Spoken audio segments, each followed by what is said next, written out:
Afternoon, everyone. New information on an arrest out of South Fargo. The Red River Valley SWAT team took a suspected murderer into custody this morning at a Fargo apartment building. Police say they received a tip that 45-year-old James Nyada was either heading to the Fargo area or was already in the metro. The SWAT team found him at the Dakota Park Apartments near Essentia Health on 32nd Avenue. He was arrested as the suspect in a murder from last night in Champlin, Minnesota. 35-year-old Pichu Yates was found stabbed to death last night in the yard of his home. Police attempted to find him with the canine, but they say he fled the area. We'll continue to follow this story for you. You can check for updates on valleynewslive.com or your VNL News app. A man is in custody and an officer has a broken arm after a police chase in Grand Forks this morning. Grand Forks police say around 4:30 a.m. officers tried to stop a vehicle driven by a 19-year-old on the 1500 block of South Washington Street for failing to stop at a stop sign. After a chase, they say the driver ran from the car and was eventually found hiding in a dumpster, but still resisted, leading to the officer's injury. Police say they later found that the car had been stolen. Hill faces multiple charges, including aggravated assault and resisting arrest. A 19-year-old from Valley City is charged with DUI after a rollover left 3 people hurt. North Dakota Highway Patrol says a Chevy pickup was speeding and hit the ditch around 7:30 this morning. It rolled and came to rest on the driver's side. The teen driver was charged with DUI and taken to Mercy Hospital in Valley City along with 2 other passengers. A third passenger was not hurt. Fire officials in the Grand Forks Country Club are tallying the damages after a fire at the club's maintenance shop last night. The country club is crediting the golf course superintendent for taking quick action after noticing smoke on the security cameras. No one was hurt. The Grand Forks Country Club says they'll continue to update their members heading into spring. Well, weather across the Northern Valley is already picking up and it could get rough overnight. Chief Meteorologist Hutch Johnson has a first look at the forecast.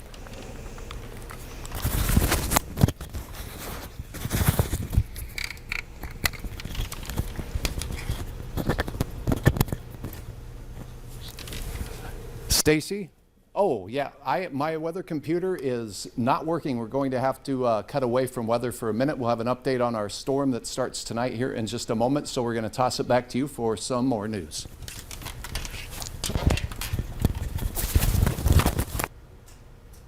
All right, in the meantime, you can keep that VNL weather app handy for updates at your fingertips. A majority of the Select Committee hereby concludes Attorney General Ravnsborg did not commit an impeachable offense in his conduct surrounding the death of Joe Beaver. The Select Committee recommends that the articles of impeachment do not issue. Lawmakers in a House committee have decided not to recommend the impeachment of South Dakota Attorney General Jason Ravnsborg. Back in 2020, he was behind the wheel of a car that struck and killed a pedestrian. The Attorney General faced 3 misdemeanor charges related to his driving, but not the death. The careless driving charge was dropped in a plea deal. His attorney entered a plea of no contest for the charges of driving outside the lane and operating a motor vehicle while using a mobile electronic device. The governor's statement today reads the full House will have the opportunity in the coming days to correct the failures of this committee. A USDA emergency response team is on the way to Minnesota to try to help contain the spread of bird flu. More than 300,000 birds are impacted. If the flu keeps spreading, it could impact prices, but John Lauritsen shows us why shoppers shouldn't be concerned about safety.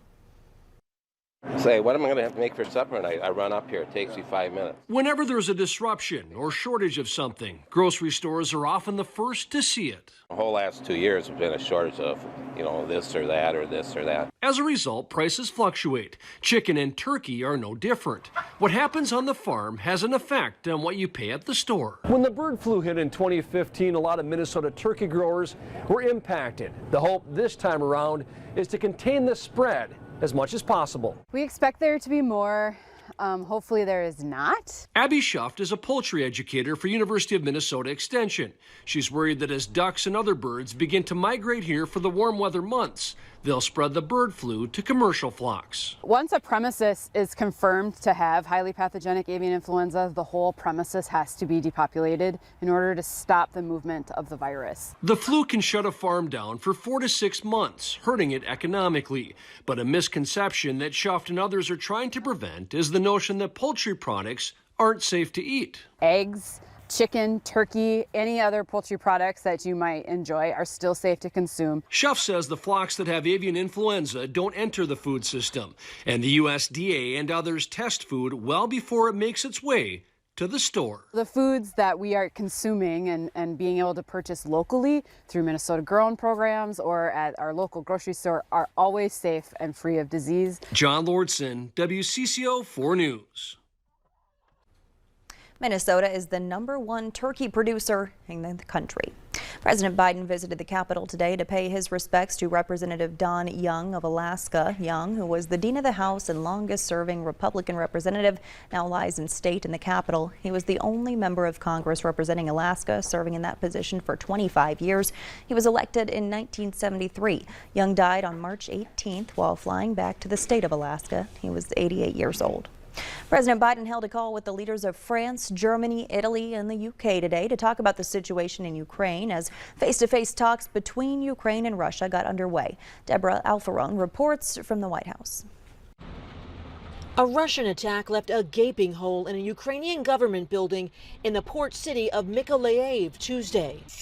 Authorities said the explosion killed at least 7 people and injured many more, all of them civilians. The violence comes as negotiators from Ukraine and Russia met in Turkey to discuss a ceasefire.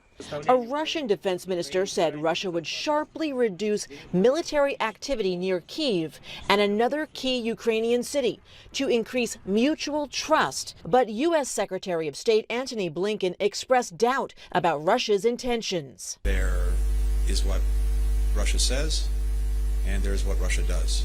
We're focused on the latter. President Biden held a call with several leaders of European allies on Tuesday. The president said they agreed to see whether Russia is sincere or if they're trying to buy time to launch a new military effort. The president also met with Singapore's prime minister at the White House, calling Russia a threat to not only Europe, but Asia as well. It's an attack on the core international principles that underpin peace and security and prosperity everywhere, including in the Indo-Pacific. Ukrainian forces have been able to claw back some territory from the Russians, but Ukraine's president warns the war is not over. Deborah Alfarone, CBS News, the White House. More than a month into the war now, the UN says more than 1,000 civilians in Ukraine have been killed. Nearly 4 million refugees have fled. The Department of Homeland Security says COVID-19 vaccines will be offered to migrants in custody at the southern border. The plan may also be extended to thousands of people who are found trying to get into the U.S. DHS told Congress that it should be able to provide around 2,700 shots daily, and that number will more than double before the end of May. Sources say some members of the Biden administration are not in favor of providing vaccines to migrants, saying it could encourage more to try to enter the country. Hutch, fingers crossed. We got our weather graphics fixed. You have a first look at the forecast? All right. Had to feed my hamsters, but once in a while you have to do that. And as we take a look outside, things are darkening up in the skies over the Devil's Lake Basin. That's where we're expecting that chance of snow first. In fact, the radar is showing, as we take a look at that here momentarily, that it is indeed switching over. First alert weather day into Wednesday as a storm system that begins tonight will begin to impact the area. Here's the latest on our potential for some heavy snow. Notice this dark blue area. That'll be widespread, 1 to 3+ inches. That does include Fargo, Wyndmere, all the way down towards Lisbon and the Sisseton Hills area and out into Lakes Country where you see the dark blues and purples. We could have some pockets that get upwards of 6 inches or maybe just a little bit more. So we'll keep you posted on that. Going to be some rain with it too, and we could have some spots picking up 3/4 of an inch to an inch of rain. Things are getting started down to the south. You see these bubbly clouds up here? They could produce some thunder tonight. While we have snow getting going and areas of rain, there's a temperature regime that in Candu at Rock Lake, we're likely seeing a few flakes of snow possibly, but in Devil's Lake, we are just seeing on this tower cam some sprinkles of rain at this hour. Things get changed, but not until after your dinner time for most of us, as the snow is going to really pretty rapidly develop. Temperatures, though, warm enough, and these temperatures are key. Because our ground is warmer than freezing, Stacy, I don't expect too much freezing rain with this system, but we still could get a mixture of sleet, thunder, rain, changing to snow as we go through the later evening hours, generally after 10 o'clock. Hour by hour details on that system as it makes its way through here in just a couple of moments. Yeah, that's a forecast you don't want to miss. I know we're all anxious to see how this is going to play out. Thanks, Hutch. You bet. Well, if